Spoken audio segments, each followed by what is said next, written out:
Hello to everyone, thank you for coming to this presentation. I'm Massimiliano Palmieri and I'm a PhD student from the University of Perugia. So the name of this activity is called On-Field Durability Test of Mechanical System by the use of fatigue damage spectrum. So firstly, I would like to introduce the scenario of this activity.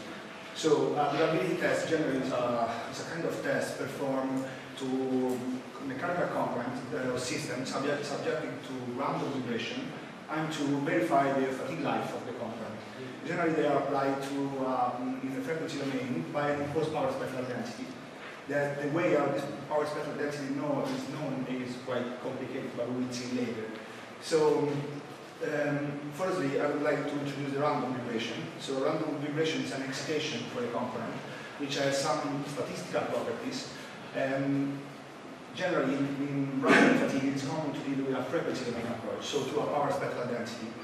I will call it PSD for simplicity. So this PSD represents the power of the signal along the frequency content. It can be determined by this formula. So I would like to make some examples about the durability test. Here, for example, we have different input power spectral density given by a norm for 3 different directions. And to verify the cargo of for military application. Another example could be made for an aircraft, where we have different input power spectral density for different conditions. So what is known at the beginning is the amplitude of the vibration and the frequency range in which the power spectral density is defined. It's important to understand and to know that to every power spectral density is a time duration is associated. So I mean that the power spectral density and duration of the test are the key words of this activity. Generally, we have to perform this kind of durability test, a really complicated system like the one shown here in this picture, where sometimes we can think about it like a single degree of freedom system for every component, which has their own natural frequencies. So these power spectral density are designed in order to excite every natural frequency of every component, and then by an envelope, it's possible to obtain the final power spectral density given by the norm, which has this strange shape that is shown here in this picture. Generally, this kind of tests are performed in laboratory, where because they present several advantages, like to perform this test in a controlled environment, in order to reproduce the imposed power spectral density. Generally, it's possible to perform this test by the use of a shaker or a shaking table. But we have, sometimes in this application, we have to deal with really big component, so a really big dimension. If we consider the shaking table of our laboratory of the CERNS of UniPG, we have a really huge shaking table where we test a component for aerospace application. As you can see from this graph, it's really huge dimension, but sometimes the dimension of this component are too big and they cannot be tested on this instrumentation. For example, here in this case, we need to make some trick to perform this test. So we need to use the spring system or artificial cluster in order to reproduce the real load condition. But it's possible for a while, but not always. So how can we do in this case? This is exactly where this activity is placed, because we have to test a climatic chamber, like the one shown here, according to a norm, the UNIN 378. But the problem was that the dimension of this climatic chamber was too big for our shaking table. So firstly, we thought to buy a new one, but it was too expensive for a company. So we thought a different solution, an alternative solution. So to use an alternative test condition, and then a theoretical approach to verify what we have done. So I'm talking about that all the norms that I presented before are generally referred to transport standard. So we thought to use the same approach. So we had to choose different track and different speed with different ground and different length. And then a combination of them could give us the real damage inside the structure. To verify that what we have done was right, we had to compare the equivalent power spectral density we obtain with that imposed by the norms, and then by computing the fatigue damage by the use of the fatigue damage spectrum, we can compare this to this approach to verify if the test was accurate enough. So before when we perform an accelerated test and we compute an equivalent power spectral density, we need to be careful about the frequency content because we are still talking about random vibration, so it's quite important, and the fatigue damage which occurs inside within the structure. So before to start with the test case, I would like to present some theoretical aspects. For fatigue damage evaluation, with a given input power spectral density, we can, the cycle distribution can be approximated with a Hamming distribution, for example, or the distribution of Hamming. In case of rigid system, so I mean in which there is no dynamic amplification, we can compute the fatigue damage with the linear law by considering a proportionality between the input and the output. So this is the classical approach which led to the accelerated test.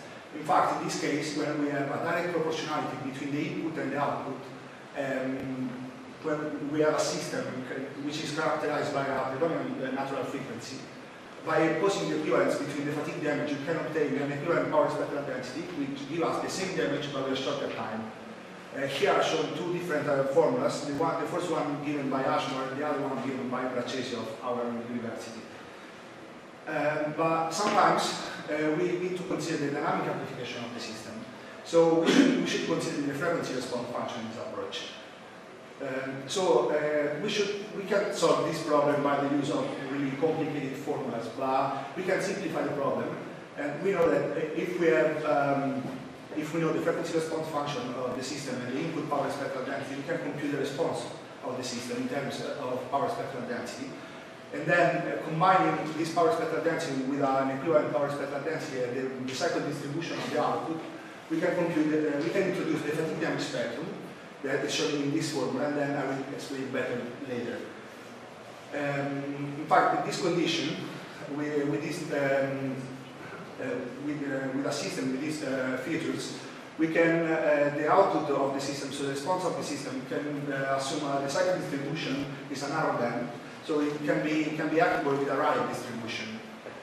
Then, by the using of the Miles equation, which can be considered in terms of stress or alternative stress, we can use the Wheeler theory, and by a combination of all of these equations that is quite really complicated, can be quite complicated, we can obtain the fatigue damage spectrum, this one, in which there is a dependence on the Wheeler curve parameters, so the slope given by M and K, which is the intercept of the curve, and a proportionality factor between the acceleration and the stress response. So generally, the problem is that when we deal with complex, complicated mechanical systems, we don't know exactly the material, and neither the proportionality factor between the input and the output response. So we thought to normalize it with respect to these parameters, obtaining the fatigue damage spectrum we call potential, because it's different from the classical damage, because it's just a potential and should be used for a comparison between different excitation and different materials, and it can assume a value bigger than one, what is not possible with the classical damage.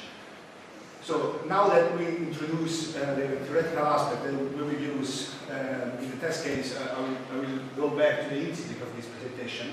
So as I said at the beginning, we have a climatic chamber to verify, and I impose power spectral density given by the norms. So as I said, we couldn't test it on the shaking table, so we thought to use standard transport techniques. So we defined three different tracks. So an off-road track, an asphalt track, and a logging track, with different vehicle speed and different exposure time. By the use of different accelerometer placed installed on the platform of the track, we could record different acceleration time history. And here I show the power spectral density of the time histories. Using the formula to compute the equivalent power spectral density, we obtain an equivalent power spectral density. This is just an example because it's made for n equal to 4. As you can see from this picture, better from the other one, here there is an under-excitation zone from 2 Hz until more or less 20 Hz, while there is a perfect analogy between both power spectral density from 20 Hz and over 20 Hz. While around 2 Hz there are an over-excitation due to the fact that we use a track, so it has a suspension system with a natural frequency around 2 Hz. this system cut off the amplification that we will see later, so in the other frequency range. The same thing can be seen here. We have the acceleration cumulative, in which we have the red bar represent the equivalent power spectral density. So we have a smaller amplitude, but with more cycles. So according, as probably you know, different combination of different excitation can give us the same damage. This is exactly what we made, what we obtained, because if, as you can see from this table, with different Wheeler-Cook slope and different time exposure, we can obtain more or less the same damage. With the normalized one that is shown here. As you can see from this graph in this area, so there is a good analogy between the reference and the normalized fatigue damage, the potential fatigue damage, while here there is a bigger damage obtained due to the fact that there was higher amplification. But what about the frequency content? Because at the beginning I said that it's quite important. We can see that if we consider, for example, a system with a single degree of freedom system with a natural frequency of 50 Hz, for example, we can see that we have a perfect analogy. So what we are doing is right, and we can perform this kind of test accurately. Also in this area, in this frequency range, we are doing a good test, obtaining a really accurate result, because we have an overexcitation. So we excite the distraction more than that imposed by the norms.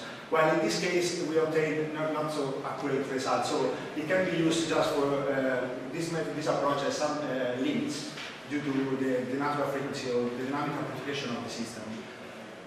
Also from this graph, it is possible to see that this is in terms of displacement, so the cumulative displacement, so where you can see that we have a smaller amplitude but more cycles, so we obtain the same damage.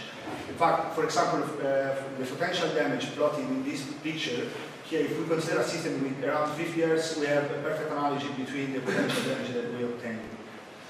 So I would like, before to conclude my speech, I would like just to resume the main topics. So we use the fatigue damage spectrum, that is a techniques that we didn't know so well, but we found out that it's quite interesting for dynamic application because it allows to estimate the structural behavior.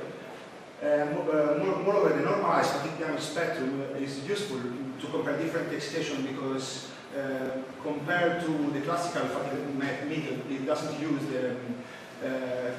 there is no necessity to know the intercept of the Wheeler-Cook slope, so and neither the proportionality factor between the input acceleration and the output stress. The other thing that we figured out is that in fatigue analysis it's possible to combine different excitations, so in this case different tracks, in order to perform durability tests for that mechanical system that cannot be tested in laboratory due to some limits. In our case it was dimension, in our case it may be others. So thank you for your attention. I hope you enjoyed this presentation.